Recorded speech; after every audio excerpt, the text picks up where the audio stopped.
नमस्कार मंडळी, ब्रेडची गुलाबजाम बनवणार आहे आम्ही त्यासाठी एका कढईमध्ये 1 वाटी दूध गरम करून त्याच्यामध्ये 4 ते 5 ब्रेड टाकायचे आहेत आणि ते घट्टसर होईपर्यंत आपल्याला ते तसंच गरम कढईमध्ये परतून घ्यायचं आहे. दुसऱ्या साईडला आपल्याला पाक तयार करण्यासाठी अर्धी वाटी साखर, त्याच्यामध्ये अर्धी वाटी पाणी आणि 2 वेलचीचे तुकडे टाकून त्याचा कच्चा पाक तयार करायचा आहे.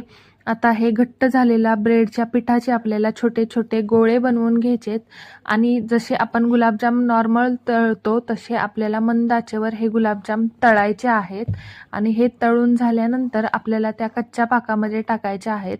फ्लेवर येण्यासाठी मी कच्च्या पाकामध्ये व्हॅनिला इसेन्स टाकलेले आहे. तर तुम्हाला ही रेसिपी आवडली असेल तर नक्की आपल्या चॅनलला सबस्क्राईब करा, लाईक करा, शेअर करा. Bye bye. थँक्यू.